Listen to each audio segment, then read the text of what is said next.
Welcome back to Two Kims. One pod. I'm your host, Peter Kim. And I'm your other host, Eunji Kim. And that's Eunji Kim, star of Out of Context at the Steppenwolf Lookout series. Yay! Sold out shows all weekend. Tell us all about it. Well, Friday was not sold out, which was fine. Wait, you told me it was sold out. Oh, was that Thursday? No, last night. Yeah, Thursday and Saturday were sold out, and Friday was 2 out of 3. Very lightly attended. No, not lightly. Oh yeah, very lightly. Okay. Like treading lightly. Like it was lightly attended, and that's fine. But like, it was, thank you for everyone who came out. Really appreciated it. But yeah, it was very lightly attended. Give us a rundown of what, for the people who weren't able to be in Chicago. Mm-hmm. Give us a rundown of like what the show was about. What did it look like, feel like? What were you trying to convey, and what did you actually convey?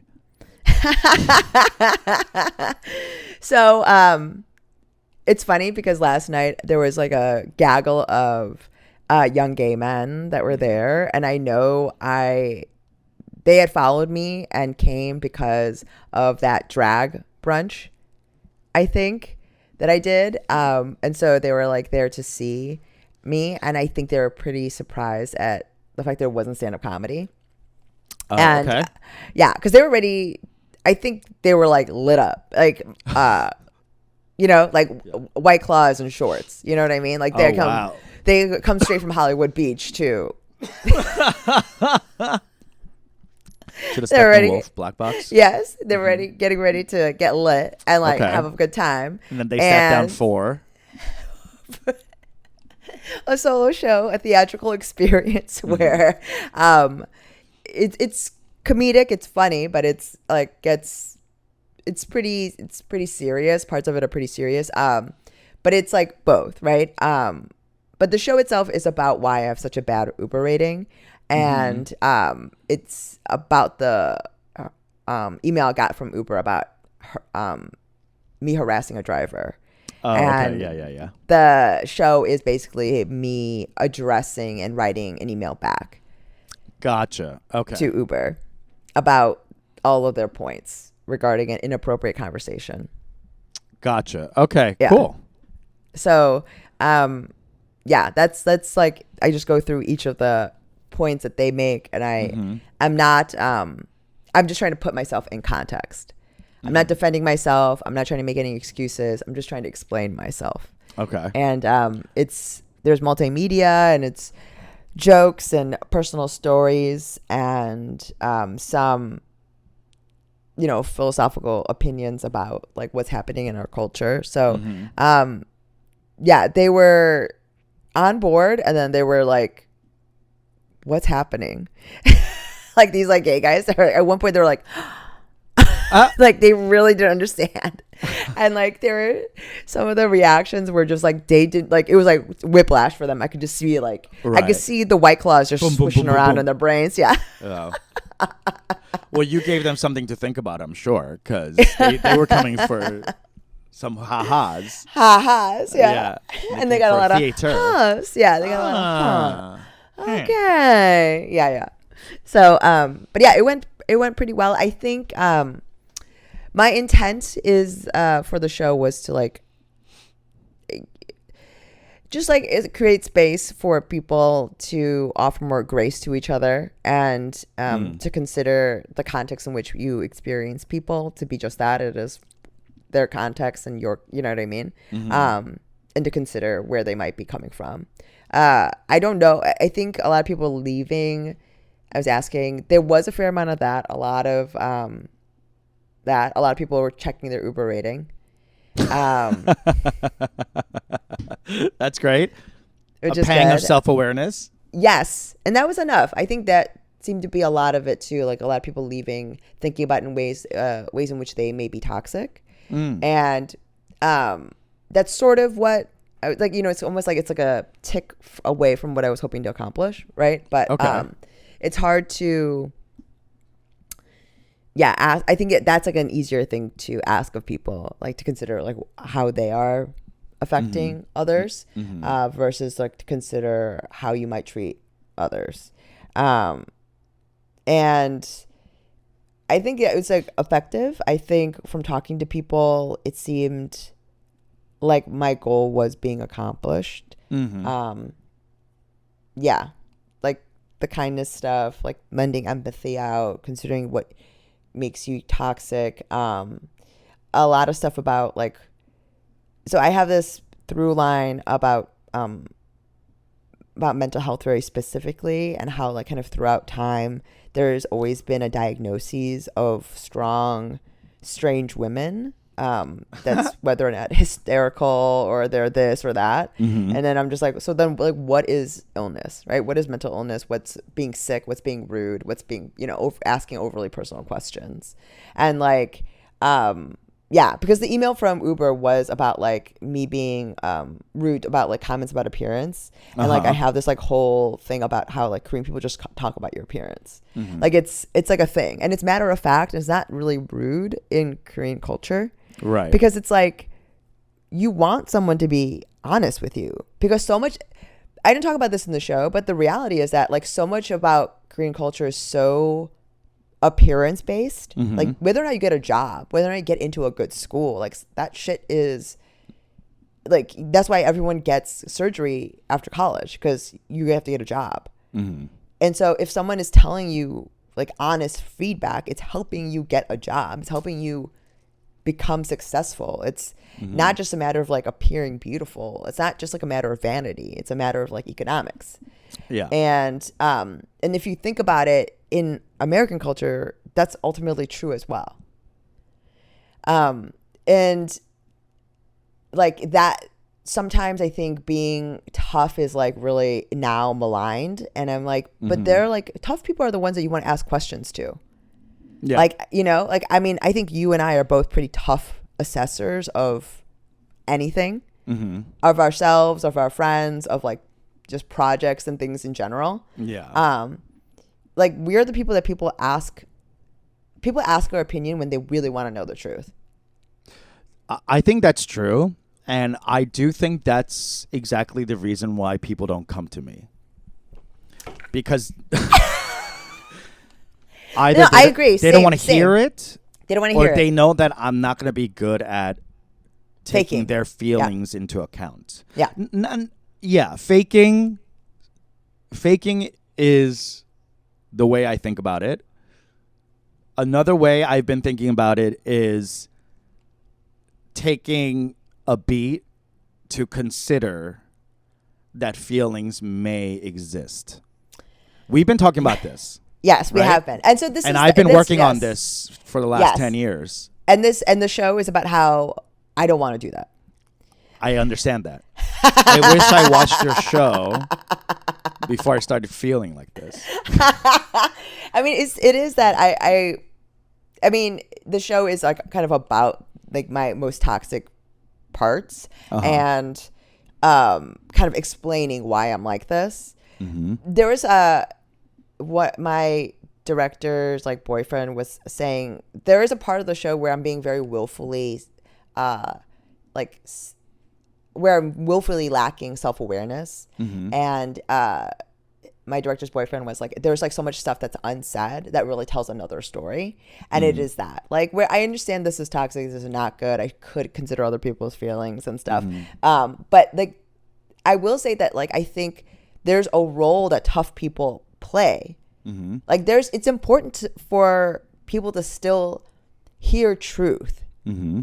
Like granted, it may be bias and all these things, but like it's not like I'm not being cruel. There's no malicious intent here.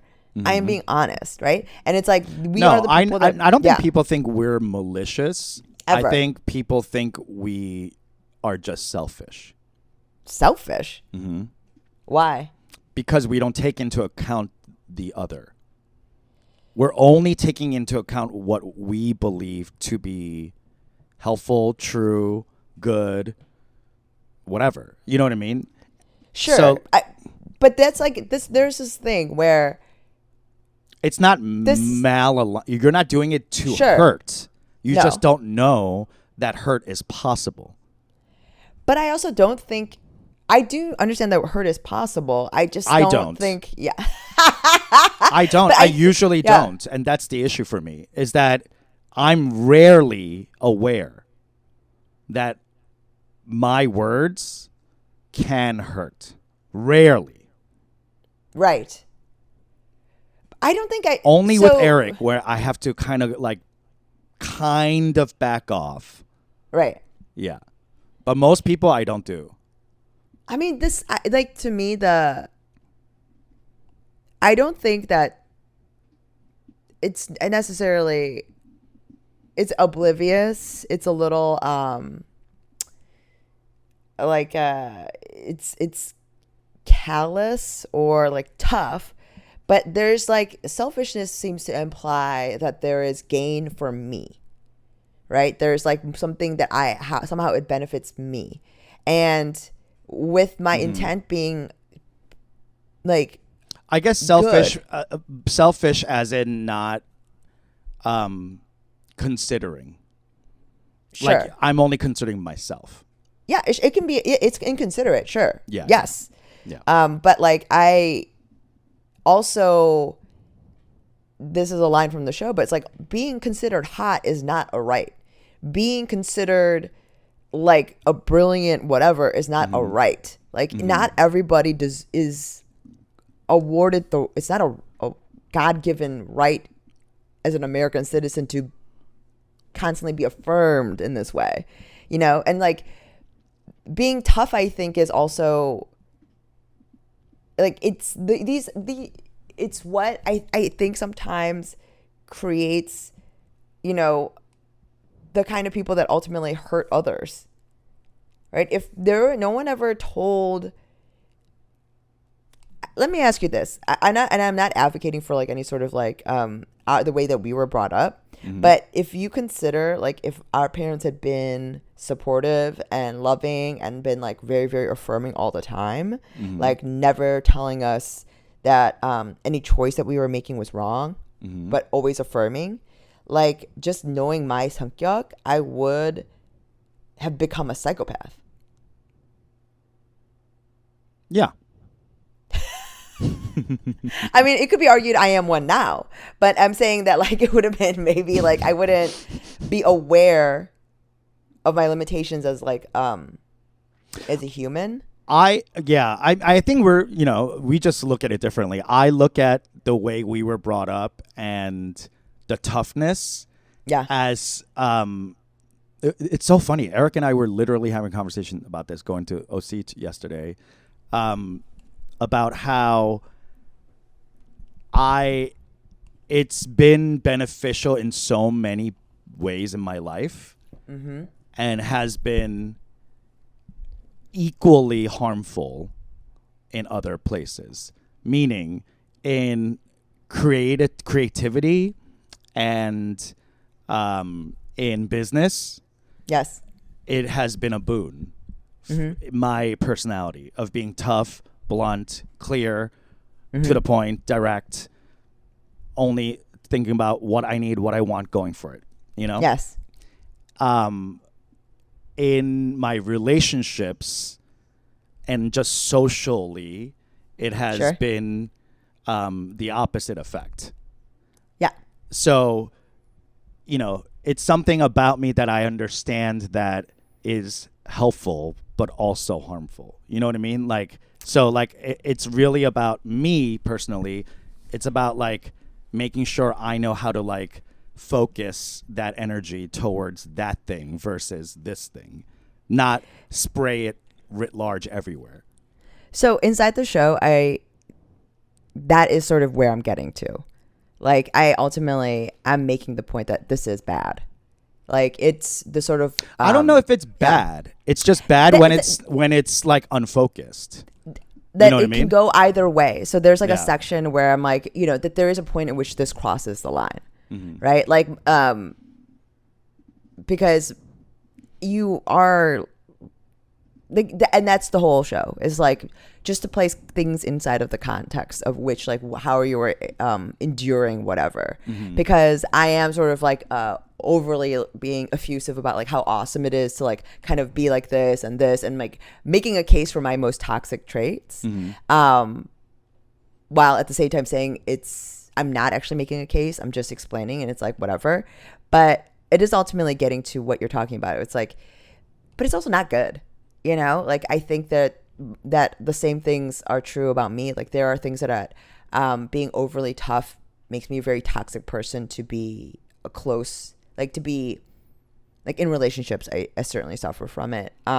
That's where I feel it the most. Yes. In relationships. Because it makes intimacy very, very difficult. Tough. Yes, exactly. Yeah. And that's the trade-off, is that being with my partner for 10 years, I understand that this part of me that has served me so well is harming me actively in this other space.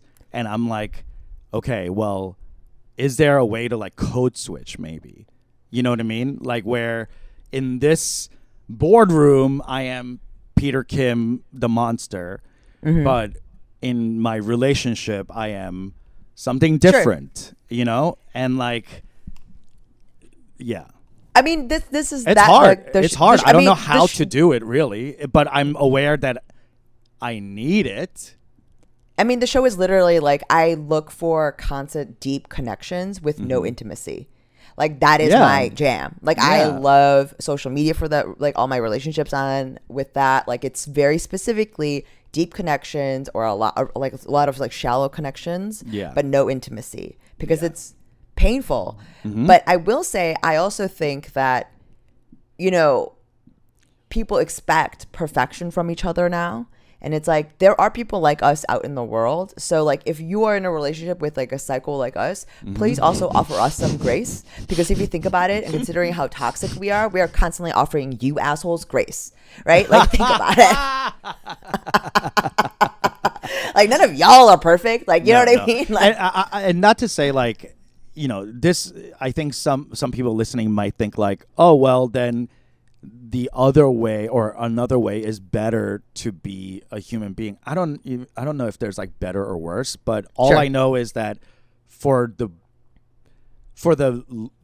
large portion of my life, I was under the impression that I had figured it out.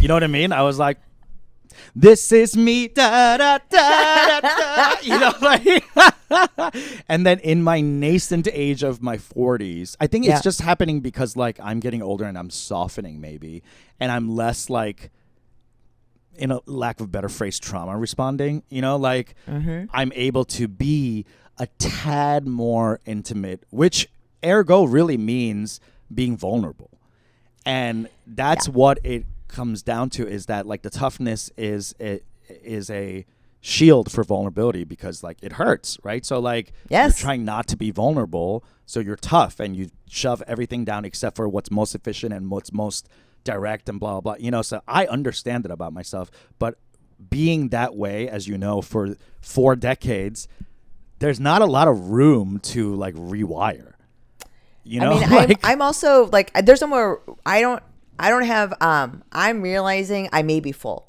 Like I'm, you know, like, you know, when you have to throw out the trash, but you just keep like pushing down. Compacting it. And then like you take out the trash and like the bag is in the shape of the bin. You know what I mean? Yeah. A perfect square. Like, perfect square. Like, I don't know if there's any more room in me. So I may need to start like taking it out or just shitting it out, because I'm not gonna regurgitate. I'm not taking it out through here. No. It's gonna leave this way. I'm not gonna think about it. It's not coming through my mind. Yeah. So I will have to be disposing of things. You know, I will say this is like the thing about specifically with intimacy, and I think there's a reason why. So, you know, with Buddha, like, you know, when he sat underneath this tree, and this idea of like detachment and true like idealized version of self that like exists now inside of our culture, like, you know, like trying to attain that. Like one of the things that one of my friends said she liked a lot was like, I literally, like, everyone's trying to be their best selves. Like I've literally tried my best like 5 times in my life. And it's crazy to me that like we have this expectation, because that's to me like a function of toxic capitalism. Like it's like, how much better can we like reasonably expect each other to be, right? And it's this, I think this like Buddhist like idea that we can all somehow reach a certain level of enlightenment and calm and like whatever. But the thing is, like, Buddha was a prince. He had been a prince living this really privileged life with a full family and children that he abandoned in order to do this. And the thing is, once he reached actual enlightenment, he died. Like, it basically means he died, right? He like stopped. He untethered himself from this world. Yeah. For me, I'm realizing, at least with this like move towards being more vulnerable and more intimate with people and these connections, like that to me means more of the messy parts of humanity, right? Like willing to like take people for exactly how they are, being more connected to more flawed people, and like being fine with it and loving really like kind of completely. And I like, have in a trouble way, with flawed people. Yeah. I mean, of course. But that's true to me. That's like, of course. But that's to me is the growth of it. Yeah. Like that, to be able to exhibit that sort of generosity of spirit. Oh my God. I don't know. I'm trying. I'm trying, but We're all trying. We're trying our best. You know, I don't know if we're I'm all trying my best. I will say I'm not. trying like 78%. Usually. Yeah, there like are times, C-student. like you said, like there are times I've tried my best, and you know it resulted, but it's impossible to upkeep. Like it's not, you know, that's why it's the best. Like you don't achieve it all the time, but you know, I'm proud of us for, you know, trying to just keep working on the thing, you know, like whatever the thing is. And listen, I hung out with some college friends yesterday, and there are people who are just popping out kids and voting for Trump and being like, yeah, you know, I probably will, you know, just being like a full-on dentist. You know what I mean? Like the details that you're providing on this person. Like you can triangulate. I don't care if they know, like they're the one. You know, it's no secret. I'm just wearing a red polo. White Crocs. No, Naming their children Grace. Yeah, and when I see that, you know, I was telling Eric yesterday, like when we were driving back, like there was a part of me that like there was a pang of sadness that comes from maybe it's like mixed in with nostalgia of like, oh, we were friends before a time where we either like before we thought about evolving, where evolution wasn't even a thought. You know, it was just trying to figure out who you were before who you can be, you know, like. Right. I mean, because when you're young, it's a function of being young that you will change, right? Because you're growing. Right. You don't know who you are, so you're trying things on, right? And it's a function of being young. It's not like something you have to try to do. How about that? It's crazy because you and I continue to try.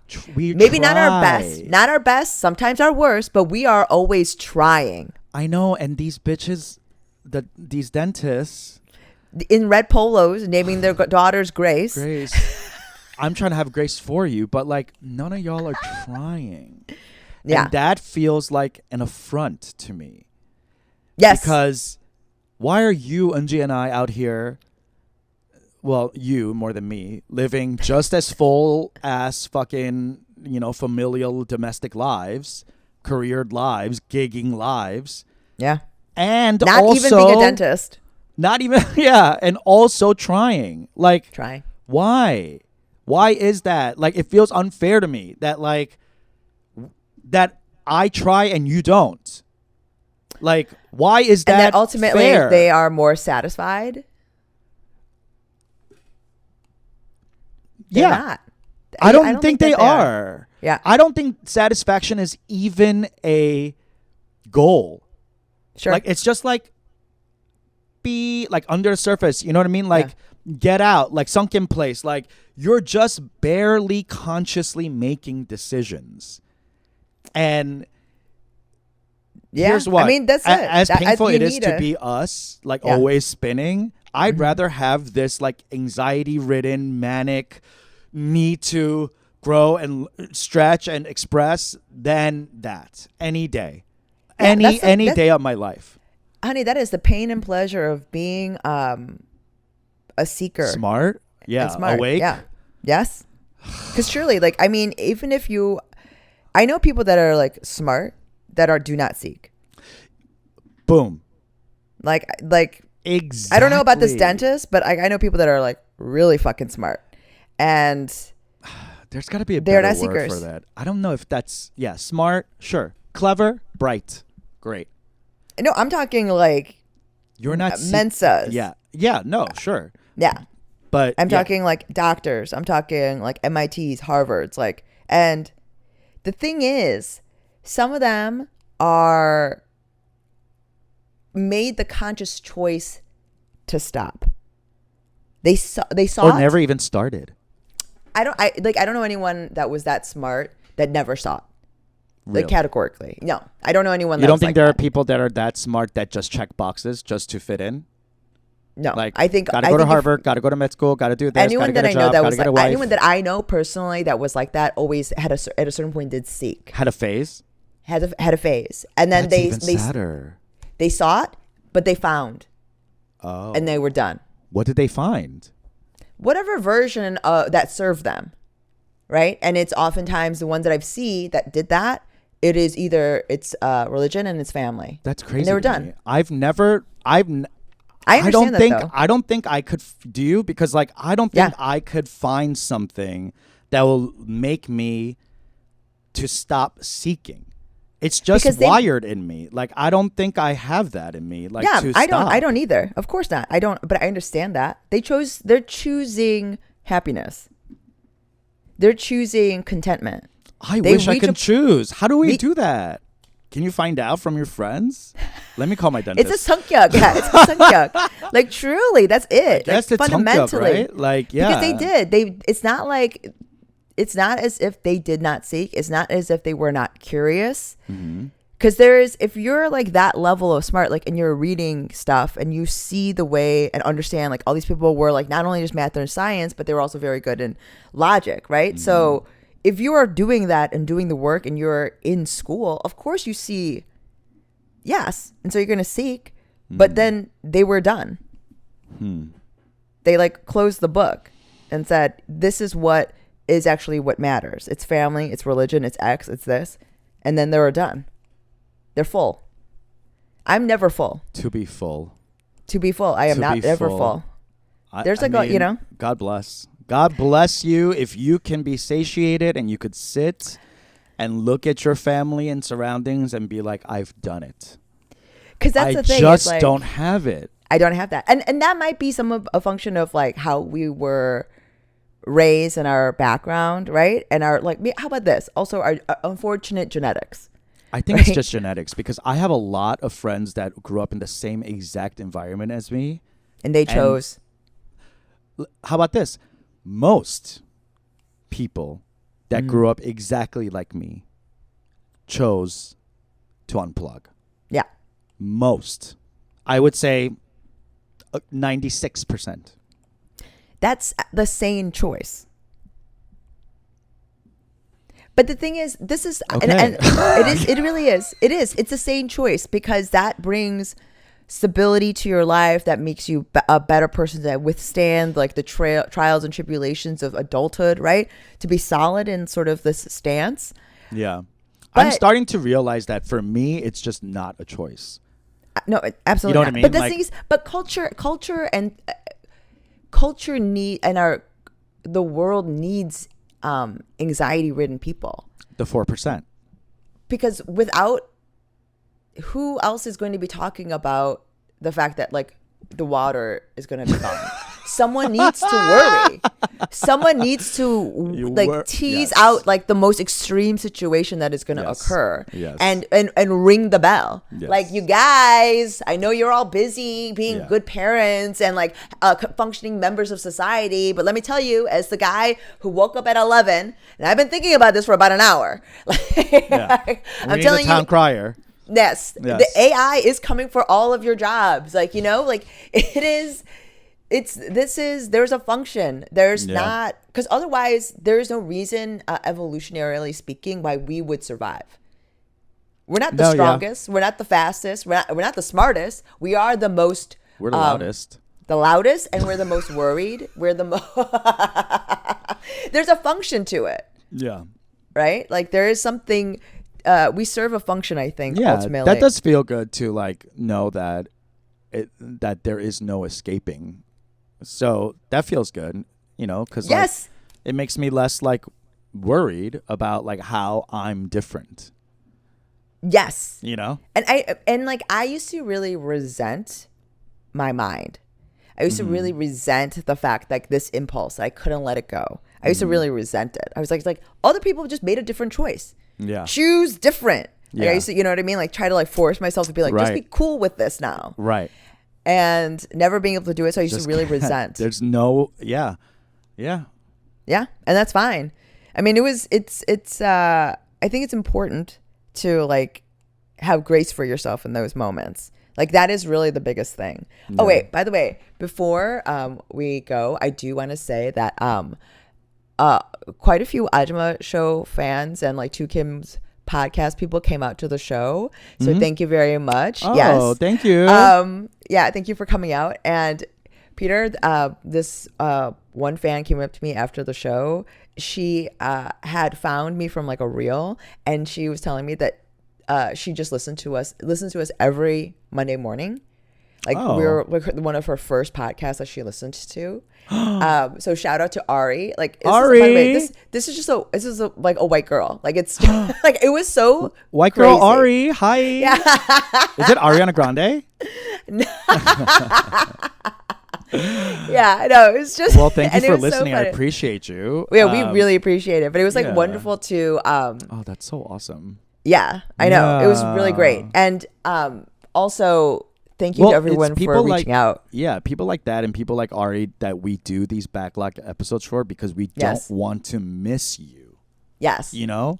They might be short episodes, they might be one little thing, or they might be longer, but like we want to make sure that we are consistent for you guys so that come Monday morning and you're like drinking your lukewarm coffee in your office and you have to get that Excel spreadsheet out, you know. Who's going to the office? I don't know. Ari's going to the office. I don't know if she is.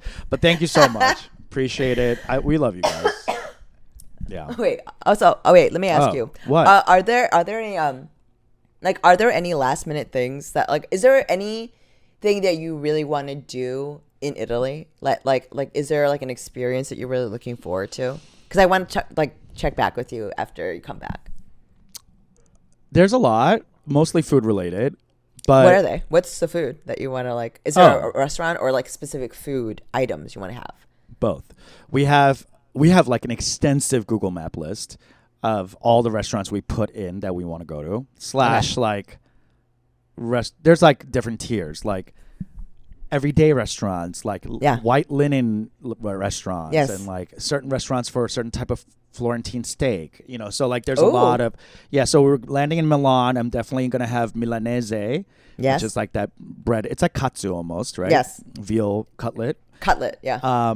And then they are famous for their risotto, so I'm gonna have risotto and Milanese there. Cinque Terre is on the coast, so we're gonna have seafood. Yes. And also they're known for their pesto, which they use, I believe, pistachio or some other type of green thing. Okay. I love pistachio, by the way. I love pistachio. Like, I mean, the first time I ever had a cannoli, like with the pistachio, I was literally, because you know, as a like my dad, I think it's all Korean dads that are obsessed with nuts, right? Oh, yeah. Like love just like nuts, love cracking them, love picking them, spitting them out, like all of it. It's like just something about a seed. Get out of here. Yeah. Yes, and it's got to be salty. Seeds. It's got to be rusted. You know what I mean? Yeah. So I'm very familiar with pistachios, and like it's my experience with it is very specific to nuts, right? Yes. But then when I experience them the way that these Italians do it with the pistachio, let me tell you, I think I am a bit of a Eastern food like supremacist. Okay. As in Asian food? Yeah. Just sort of writ large, like in terms of flavor complexity, like, you know, the umami of it all. Like this, I think we got it, you know? But the first time I had like the very specific regional Italian cuisine, I think it's... You change your mind. Yeah, like change your it's mind. really something there. It's like You see why the Silk Road started and ended Yes. in Rome. Yes, I see it. I see it. see it. Because You even see with it. Paris, like it's like all this like sort of kind of fancy Frou-frou, stuff. chauffon. Yeah. And I understand. I think in terms of baking tradition, Sure. Patisserie. you got it. You got Yeah. it. Bread. France, you got it. Bitch, baguette. No one will beat it. No one beats. But when you it got comes to rolled out pastas, ragouts, like the something dumpling and the chewy, noodle, yeah, peasant food, honey. the dumpling, the noodle, Don't ever the touch si- it, the, Italy. the salty and the sweet together. Like it's Bitch, the creamy. I mean, there's the The Dolce prosciutto? Vita of it all. Oh Yes. my God. Like truly, there is something very special. So the pesto you just described with pistachio, I'm excited for you. I just like Thank my stomach just flipped. I was like, oh, that's gonna be good. Yes. And Okay, that's what so there's- Cinque Terre is known for. Yeah, And awesome. then, of course, we're going on to Florence, and we're going to have all the pastas, the bistecca fiorentina. Wait, and then- so what makes something Florentine steak? So there are Fiorentina cows that are specific to the Tuscan region, Okay. and they are like skinny cows. They don't look like, it's like almost opposite of like Wagyu, where they're like fat and they like whatever. Yeah. It's like, it's not too much fat content, but these are like the healthiest grass fed, like They're like the Italian men. Olympian. Oh, Yeah, honey, like it's like the skinny jean, like it's like the tight, sinewy, like it's a olive- tight, oof. like that tight, like a polo with High-waisted. Italian. Yes. Mhm. Okay. Yeah. Locks And like of Gucci hair. loafers. Yes. Oh, Yeah. bitch. Just sun-kissed, you know? Yeah.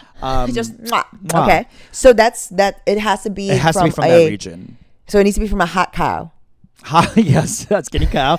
And also, you're supposed to cook it super hot on this like metal griddle and only use 3 ingredients for the steak: salt, pepper, lemon. That's Yeah. it. If you put any other like rosemary sprig or whatever, like get Sure, the sure. fuck out. That's not real. Yeah. Anyway, so that's Florence, and we're gonna have And is the steak itself like thinner too? thick. Thick. Yes, it's like this thick and huge. It's like a big T-bone. So like it's like pretty. They only serve it medium rare. Oh yeah. Yeah. Oh yeah. That's a beautiful steak. Yeah, you To don't. I me, don't think anything- you even. You can. I don't think you can even ask. I'm sure And I love Americans do. I'm sure they're like, "Can I get it well done?" You know, whatever. No. But like, I No, dare I not. I think that should be a thing that all steakhouses do actually. To serve to not a even good steak Yeah, for anything other than medium rare to me is that's not happening. No, Why eat it? it's like why eat it? what's the point? Why spend That's like $50 on overcooking this? rice, like into porridge? Like what? Why? No. This and spend $50 on it? No, you No. can make juke like that's for like old rice. Yeah, Anyways, and go. we're sick. And then Yeah. of course we're moving on to the Emilia Romagna Okay. region, which is Bologna, Parma, Modena. Yeah. And that's where Modena is, of course, where all the balsamic vinaigrette comes from. Parma, Yeah. obviously, Parmesan cheese and the prosciuttos. Yeah. And then Bologna is the food capital of Italy, so that's where all the food comes in and out from. So they're tortellini and brodo. Wow. Yes, and we're gonna like we're renting cars to drive out into like little medieval towns. Wait, do either of you know how to drive stick? We both do. Yeah. Oh my I know. God. And it's the right side of the road, so like it's easy. Yeah. Super easy. And then we're gonna end up in Trento in the Italian Alps. So we're gonna go up there and do a little bougie like spa day, and also take electric bikes out and like just go around the mountains and like do the whole like. So do the Italian Alps have like a culinary tradition that's like specific to them? Like what is it? It's less pasta up there, more rice and fish. Oh, I love. Okay. Yeah. Yeah, So yeah. it's more and Peasant-y, like and yeah, schnitzely, Okay. like Germanic. Okay, So it's okay. very Yeah, yeah. like German influence, Switzerland. It's the blonde. It's the blonde, blue-haired Italians. Boom. There you Okay. go. Yeah. Yeah. Very northern in Italy, Campania, that area. Yes. So like, I'm a Moderna, Parma, Bologna. Like oh yeah, you would. I want a would cured go- meat. I want Oh, a cured. honey. Cure me. Cure Cure me. me. I am sick. I am ill. She's Cure ill. me. Oh, the salumi and the prosciutto and Oh my God. You know those like food things you see where you have these you have like the Parma ham that's been like Yeah. tattooed. Yes. Like oh, You know how much like can't that. oh my God. Do you understand like how often I've stood in front of that like Iberican ham at the Costco and been like, it's like someday $85. yeah, someday I'll have $85 and enough friends to be able to buy this. Like you need that like metal thing that like it sits on hangs so that you on, can like cut it in that way. Yes. You and I are such gluttons. It's crazy. Wait, so is the food sort of like the primary sort of? Oh yeah. Okay. Yeah, Eric and I are just like absolute foodies. So like we're going for each regional food, and we're doing food tours, literally. Like we paid for like someone to take us around, and Yes. even like to market so we could like buy fresh stuff and like Yes. bring back and stuff like that. Yeah. So that's the main thing. Also, it's our unofficial kind of like pre-honeymoon because we are getting married next year. Yes, Mazel Tov! Yay! Breaking news. Breaking news. Yeah, Everyone was like, "Oh my God, you guys getting engaged?" And I was like, "I guess." Like, I don't know. When you're like dating this long, and in a relationship like us, not like a severe hetero like basic relationship. No offense to anyone listening, Ari, but suffering. Yeah, you just like you know. I don't need to get down on one knee.